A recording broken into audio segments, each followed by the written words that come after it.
नमस्कार। पब्लिक खबर में आपका स्वागत है।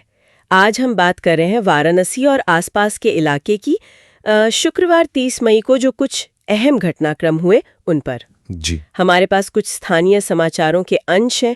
इनमें दुर्घटनाएं भी हैं, अपराध की खबरें हैं, स्वास्थ्य से जुड़ी बातें, विकास कार्य और कुछ स्थानीय मुद्दे भी शामिल हैं। हाँ, तो कोशिश करते हैं इन बिखरी हुई खबरों से एक तस्वीर बनाने की कि उस दिन क्या खास रहा। चलिए शुरू करते हैं। बिल्कुल। दिन की शुरुआत देखिए थोड़ी भारी खबरों से हुई। मिर्जा मुराद में नेशनल हाईवे पर हाँ। एक ट्रेलर का टायर फट गया और वो एक सीमेंट लदे ट्रक से टकरा गया। ओ, हाईवे पर? हाँ, इसमें ट्रेलर के ड्राइवर थे ताहिर खान, राजस्थान के रहने वाले थे, 37 साल के। उनकी जान चली गई। बहुत दुखद। बताया जा रहा है कि परिवार में अकेले कमाने वाले थे, 4 बेटे, 1 बेटी। ये हाईवे पर सुरक्षा, खासकर भारी वाहनों की, ये हमेशा एक चिंता का विषय रहता है। बिल्कुल। और ऐसी ही एक और गंभीर सड़क दुर्घटना हुई जौनपुर में। अच्छा। हाँ, वहाँ एक बस डिवाइडर से टकरा गई।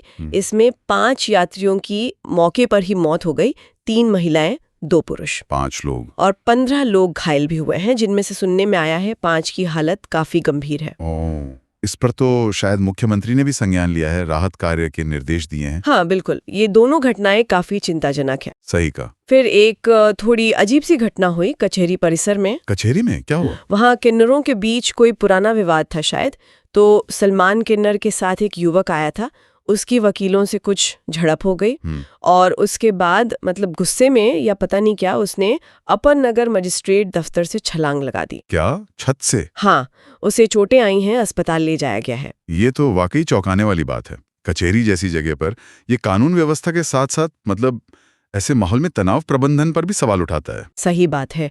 खैर, इन गंभीर खबरों के बीच वाराणसी के लिए एक बड़ी सकारात्मक खबर भी है। अच्छा, क्या है वो? रिंग रोड फेज 2 के पास बड़ा लालपुर में वहां 600 करोड़ की लागत से 400 बेड का एक सुपर स्पेशलिटी अस्पताल बनने को मंजूरी मिली है। अरे वाह, ये तो बहुत बड़ी खबर है।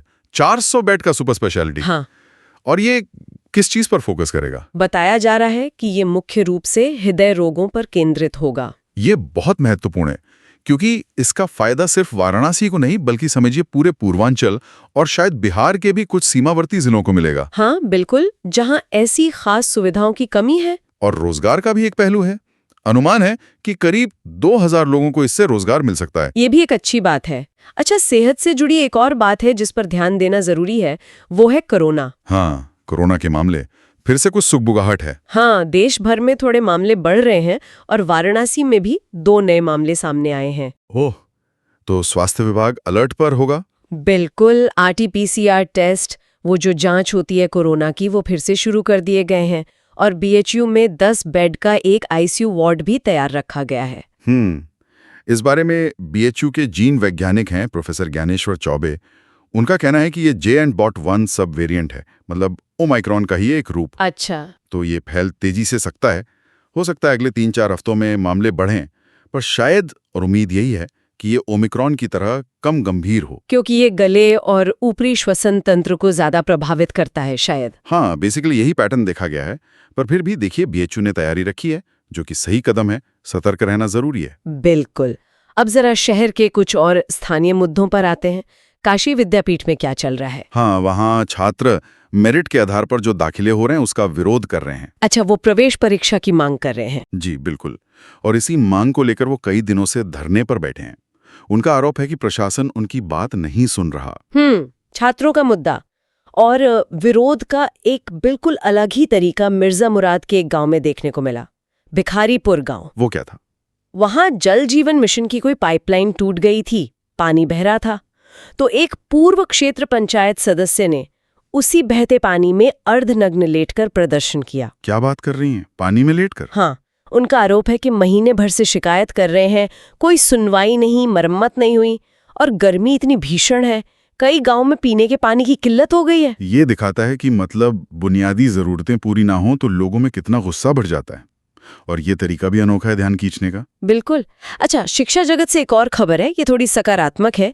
UP college, Uday Pratap college. हाँ, यूपी कॉलेज जाना माना कॉलेज है। हाँ, उसे राज्य विश्वविद्यालय का दर्जा देने की तैयारी चल रही है। अरे वाह, ये तो बहुत पुरानी मांग भी रही है शायद। हाँ, मुख्यमंत्री ने पिछले साल घोषणा भी की थी। अब सुनने में आया है कि जून में इस पर MOU साइन हो सकता है, एक तरह का सहमति पत्र। अगर ये हो जाता है तो ये यूपी कॉलेज के लिए और वाराणसी की उच्च शिक्षा के लिए वाकई एक बड़ा कदम होगा। उम्मीद करते हैं ये योजना सही से लागू हो। अच्छा, शहर में एक सांस्कृतिक आयोजन भी चल रहा है, महारानी अहिल्याबाई होलकर की त्रिशताब्दी जयंती। जी हाँ, 2 दिन का कार्यक्रम है शायद। इसमें डॉक्टर कुमार विश्वास का व्याख्यान भी शामिल है। जी, लेकिन इन सब के बीच एक और बहुत परेशान करने वाली खबर है रोहनिया थाना क्षेत्र से। क्या हुआ वहाँ? घर से नाराज होकर एक नाबालिग लड़की निकली थी। आरोप है कि उसके साथ ऑटो ड्राइवर और उसके दोस्त ने गैंगरेप किया। हे भगवान, ये तो बहुत ही भयानक है। पुलिस जांच कर रही है, CCTV फुटेज खंगाल रही है, लेकिन ये घटना फिर से महिला सुरक्षा के गंभीर मुद्दे को सामने लाती है। निश्चित रूप से बहुत चिंताजनक। तो कुल मिला के देखें, वाराणसी का शुक्रवार कई तरह के अनुभवों से भरा था। दुखद हादसे भी थे, भविष्य की उम्मीद जगाने वाले बड़े प्रोजेक्ट्स भी। हाँ, नागरिकों का गुस्सा और विरोध भी था, जमीनी मुद्दों पर स्वास्थ्य को लेकर चिंताएं भी थी और सांस्कृतिक आयोजन भी। ये एक ही दिन की तस्वीर दिखाती है कि कैसे शहर एक साथ कई सच्चाइयों को जीता है। चुनौतियां भी हैं, विकास की उम्मीदें भी और नागरिकों की अपनी आवाज भी। बिल्कुल।